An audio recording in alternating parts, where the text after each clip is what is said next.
The following contains content not suitable for children under 18. Parental discretion is advised.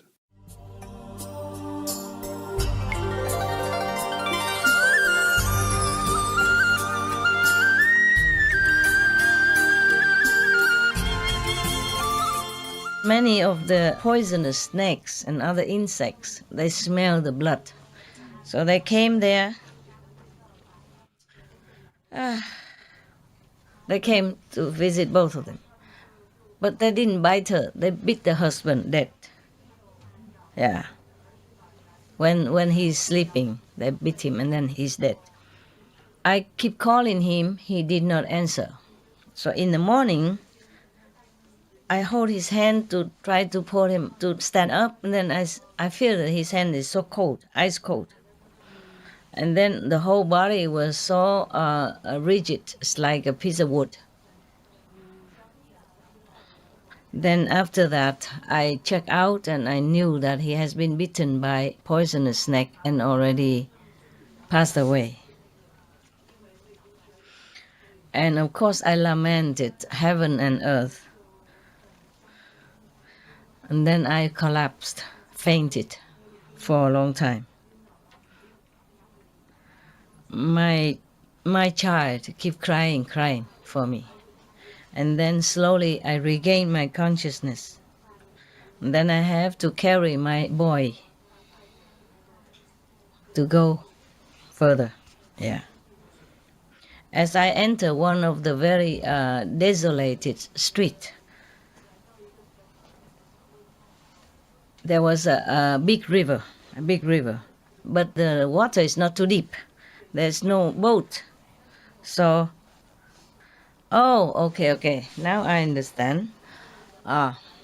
First she gave birth to one son, and then she's pregnant again, according to that now, yeah. So she has two children, yeah. So, okay, so because there is no boat, so she carried one child first to the other side. So that she will come back later to get the other one. But unfortunately, this little boy fell down in the river and drowned. And then I could not find my child, yeah? And when I returned to the other child, unfortunately the tiger already took him. What terrible misfortune, huh? Husband died, and then one child died, and then another child drowned. This is terrible life. But it could happen. It could happen to anybody. Today I watched the terrible news about refugees, particularly from Syria. There's one family, the husband went out to another country to become refugee, wanting to make a better life for his family at home. But then, I don't know, his family somehow died at sea. Their body are washed to the shore. One baby, one little boy, 3 years old, his brother and the mother. And the husband has to go back to the city where they wanted to flee in order to bury 3 of them. And many refugees are, streaming into Europe right now. Many European countries are trying to cope with it. And they even walk. The police tried to stop them and put them in I don't know why they stopped them. They were staying together in the train station. No food, no water, nothing. Just rely on some people, private, come and give them something. Then the police don't let them board the train to go to Austria or Germany. They want to go to Germany. They think German people will welcome them better. But the train will stop going. They don't let the train go. I don't know, for some reason. So they climb the barrier, that the police set up. They climb up with children and babies. They climb up and they go in on the highway. They're walking to Austria border. From Hungary to Austria border is about 150 kilometers, more or less, or more. They're walking with nothing just some clothes on their backs, and children or people, whoever they can, they walk. It's terrible. I have asked to send some donation to some of the refugee center wherever they accept our donation. So I tell them to send to some refugee camp if they can. Yeah? Because we cannot always go into the camp ourselves, but we can send through other organization who's already there. Sometimes some government don't allow everybody to come in the camp. Just some already stay there, and we go through them. So now, when I went to the other side, the tigers already took my other son away. I only saw some drop of blood on the ground. I was beyond suffering, beyond pain, beyond sorrow. So I fainted for a long time, collapsed on the ground. Long time, and then I woke up. I became absolutely alone, lonely and confused, and lost all kind of orientation and thinking. I'm just walking, like a body without soul. Walking. I didn't even know where I was walking, where I was going. And then, after a few miles, I met one of my father's friends. Yeah, very good friend of my father. And he asked me, "Where have you been? How come you look so tattered and dirty and, unkempt like this?" So I told him everything, the story of my misfortune. I said that yesterday I and my husband want to visit my parents. And then my husband was bitten dead by the snakes. And then this morning I lost both of the children. One is drowned in the river. The other one is been eaten by tiger. I have no way to tell you my pain. "Oh, really, my God," he said. The best friend of my father's. "Oh, really? How pitiful. Yesterday your house was in a fire accident. All of your family, your parents, your siblings, they're all being burned to death. There is nothing that can be more painful for you. Nothing really can be more painful for you." He was showing all his sympathy. After I heard that, as if thunder, as if the listen thunders right next to my ears, I fainted again, collapsed on the ground for a long time. And then I keep lamenting and crying and lamenting and crying. Yeah. The man, feeling so sorry for me, he took me home and took care of me like his own daughter. After a while, my suffering pain gradually decreased. In that vicinity, there was a man, also from Brahmin family. He saw I'm beautiful and asked somebody come to ask for my hand for him. Người mối mai là gì đó thì tiếng Anh nói gì hả?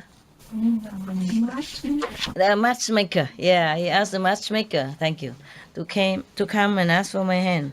Okay, then I was also lonely and thinking this man also very good, from good family, and he looked good, so okay, I agree to marry. I closed my eyes and let fate decide it this time. Yeah. And I just trying to see how my fate will fare this time. Okay. And then I was pregnant. Yeah. At that time, it's labor time, the time of birth. In the middle of the night, I gave birth. Yeah. And then at that time, my husband went out after drinking and eating or maybe playing cards somewhere, playing games somewhere, come back. And he knocking at the door. Because at that time I was in labor. I was giving birth at that time and painful. At that time the birth, just occurred. I could not get out to open the door on time. He was very angry, broke the door, came in, and beat me up non-stop. I was praying and begging to him and say, husband, dear husband, I was having pain because of labor. I want to give birth. It's not like I'm lazy or not respecting you. Please, please. She was thinking, what kind of unlucky life I have, that I have to meet this kind of violent and immoral and wicked person. Yeah. So the next morning, I left home. I went to the country called Balanai. I was sitting outside the city wall, and there was one man there, one of the son of a noble family. His wife just died. Yeah. Every day he went out to visit the wife's tomb. He saw me crying, so he came and asked me, where did you come from? Why are you sitting here alone and so sad? And then I told him everything about my life. And then he invited me into a restaurant. And then after we talked happily, compatibly together, he asked me, if now somebody want to marry you, will you agree?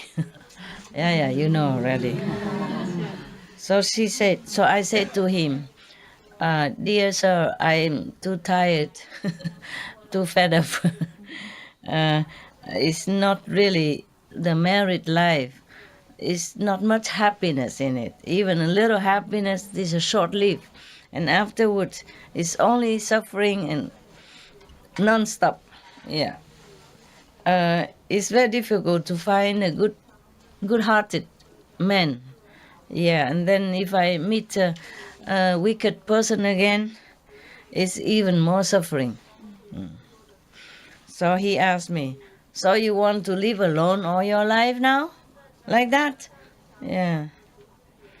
I said, no, I not really desire to live alone. It's just if I find somebody who is gentle, who is a gentleman and good heart, and then maybe and also have moral standard and also educated, then I probably will agree to marry him. Yeah. So he said, all right, miss. Okay, I'm not beating the bush any longer. I am the son of the noble family in this city. Yeah. The wife just died recently. I see you a good woman. Yeah, very good-hearted woman. I would like to stay with you for 100 years, meaning marry you. Would you like? Yeah. So I saw that he looked like a gentle person. Yeah, like a very good person. So I agree to marry him. Unfortunately, after 3 years, he caught some disease and died. Oh my God, what a life. At that time, in this country, if a man lost his wife, like to death, then he can remarry. But if a wife lost her husband, if a husband died, then the wife must also die with the husband. So buried together in the same tomb. Understand? The wife have to die and be buried together in the same tomb. Oh my God. Buried alive. So therefore, I was also buried together with my husband alive in the same coffin, same tomb. But at that time, I wasn't dead yet. And then that night, there were a band of robbers came and dig in the coffin, the tomb and the coffin, to take the jewelries and all the things that bury with the dead people. And then the leader of the robber band saw me beautiful, uh, and forced me to be his wife. Oh God! All right. This robber leader, not long after, the government caught him and chopped his head. And of course, the subordinate, of the band, caught her and also buried together with the leader husband. Again, yeah. 3 days after, many tigers came because of the chopped head, There's a smell of the blood still there. So some of the tigers, I explained it. They didn't explain it here, but I just tell you why. They came and dig out the tomb and tried to eat the flesh. Yeah. And they wanted to eat them, or eat her also. But then suddenly already is a daytime. And many people come walking by to go to the market. So they scare. A lot of people, so they scare, they run away. Therefore, I tried to dig the earth and get out. I did get out. But I sat there next to the tomb and cried again. My God, what a life, huh? Okay. She was crying to herself, thinking, I don't know what kind of terrible deeds I have done in the former life. That in this lifetime, I had to encounter so many disaster, pain, sorrow, and suffering, thus. Yeah, how many times I almost die and live again and come back and to life and die again and come back to life again. How terrible. And I observed that properly, hundreds, thousands, or millions other same female sex like me, also married, and I think this is all like a yoke, on the female's life, like imprisonment. Yeah, it's only slavery. Yeah. And making your life more and more ignorant and suffering. Because we don't know a better life. We don't recognize a more noble way of life, a better path to go. We do not know how to step up onto the true path to liberation. And the true path to know the reality. Yeah. Another higher than this physical life.